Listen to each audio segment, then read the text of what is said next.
Il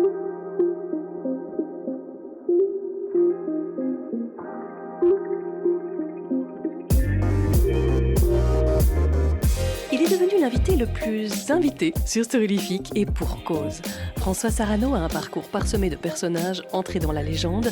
Il a sillonné les océans du monde entier à la rencontre du vivant sous la surface, a à son actif pas mal de grandes premières, mais surtout, il a aiguisé au fil de ses aventures un regard sur le monde dont je ne me lasse pas, et d'après ce que vous me dites, vous non plus. J'ai eu le grand plaisir de vous le remettre entre les oreilles lors du podcaston 2026, c'est l'épisode 140 du 17 mars, dont voici enfin l'extrait que je n'avais pas encore eu l'occasion de vous concocter.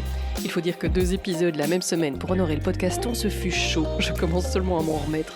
Je vous laisse avec François et rendez-vous dans l'épisode 140, donc si ce que vous entendez ici vous donne envie de plus, ce que je comprendrai aisément. Tout de suite, à bord de la Calypso, à la fois porté pour une aventure.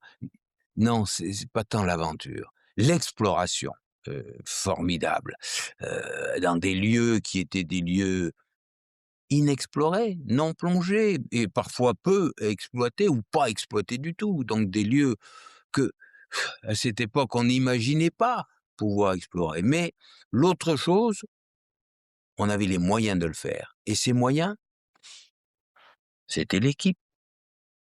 Tout était fait pour que on explore ensemble au mieux. Équipe de plongeurs, équipe autour des plongeurs. La Calypso, c'était 24 personnes dont le seul objectif, c'était d'œuvrer ensemble pour explorer. Et quand Cousteau nous voyait, il plongeait pas toujours avec nous, il plongeait assez souvent, mais pas toujours avec nous, mais qui nous voyait ressortir, il nous demandait jamais, voilà, alors, ça a donné quelque chose, qu'est-ce que vous avez filmé? En 2 mots, est-ce que c'était rentable? Non, non, non, non. Il nous regardait, il nous demandait, mais alors, ensemble, est-ce que vous vous êtes régalés? Est-ce que vous avez bien exploré? Et puis, on se réunissait.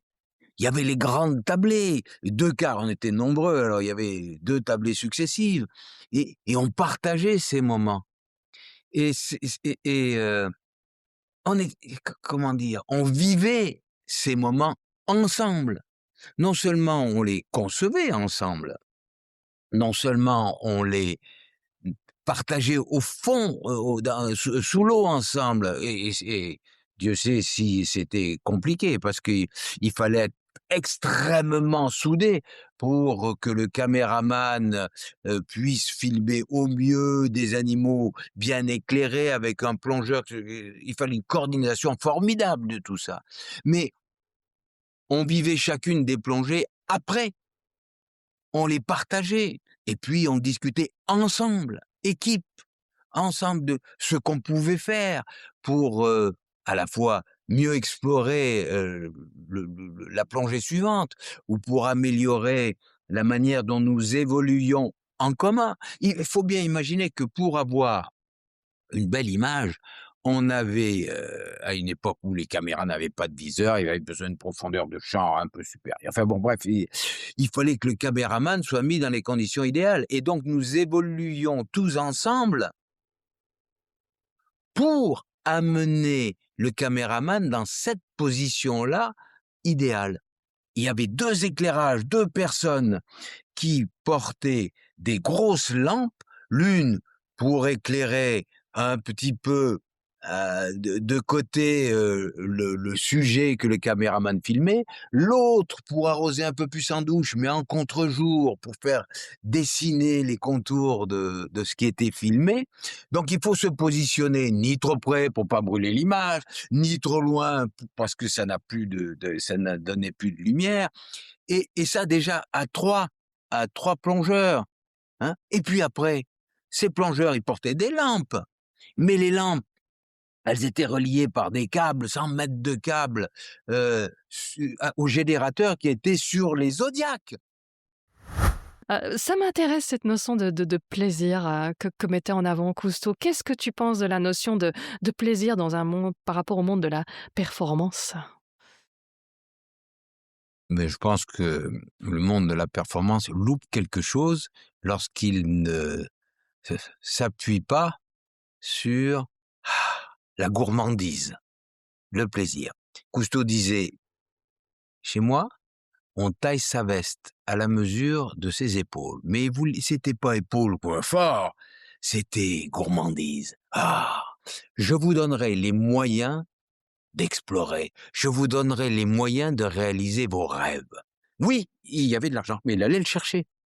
Et effectivement, quand on avait fini une mission, qu'on avait débriefé formidable, il fallait préparer la suivante.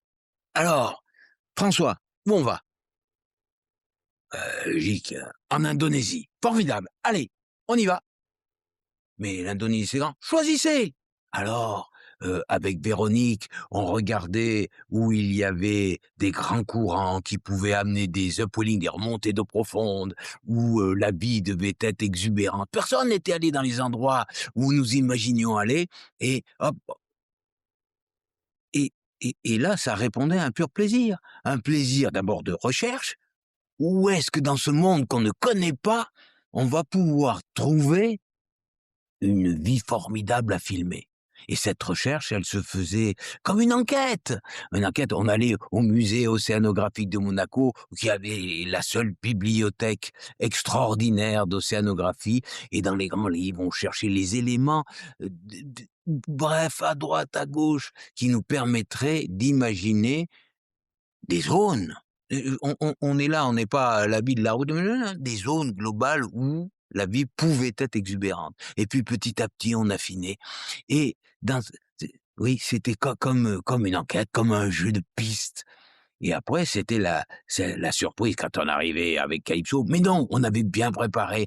Et puis petit à petit, avec Bébert, Albert Falco, avec Michel Deloire, avec les caméramans, avec les photographes, on se réunissait autour de la carte.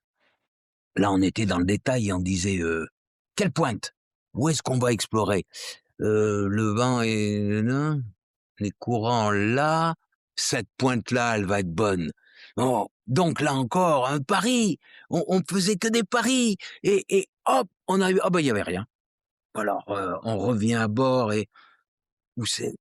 Ah mais oui, c'était la marée. On retourne au même endroit, mais on va retourner au même endroit à 6 heures après. Rien.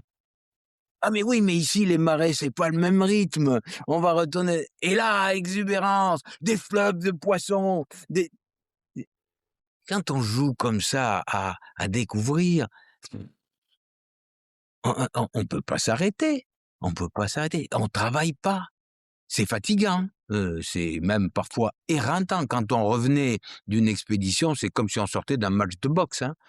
On est éreinté, épuisé, épuisé physiquement et mentalement, épuisé. Mais heu, on était, enfin en tout cas, j'étais moi, mais heu seconde par seconde, animé par l'envie de jouer encore plus à cette exploration. Par conséquent, heu, c'était quelque chose qui nous animait au point qu'on ne comptait ni les heures, ni la fatigue, ni rien. Et j'ai vécu aussi la même chose avec un leader incroyable, c'était Jacques C'était Perrin. quoi là? Jacques Perrin pour, Jacques Perrin, Jacques Cluzot, Oli Barbet, Patricia Lignières, enfin, tous ceux qui ont fait le film Océan, on travaillait pas. Pardon, on travaillait pas, et Jacques nous portait comme, Cousteau nous apportait, en nous disant: «Mais régalez-vous!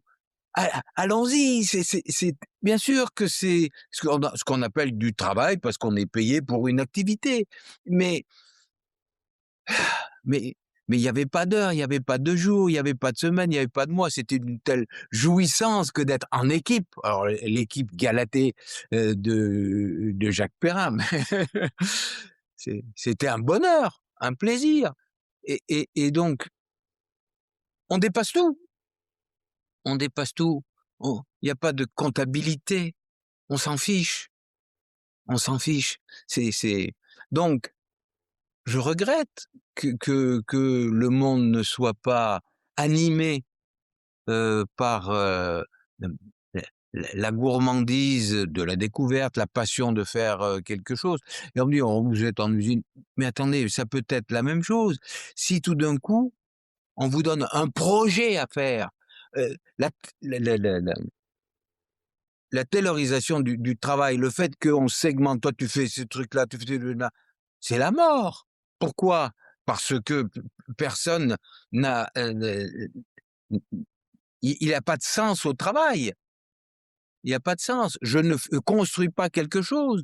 Mais si tout d'un coup on vous disait: «Allez, vous montez votre voiture, depuis le début jusqu'à la fin et c'est la vôtre et c'est vous qui animez le la chose», ça changerait complètement.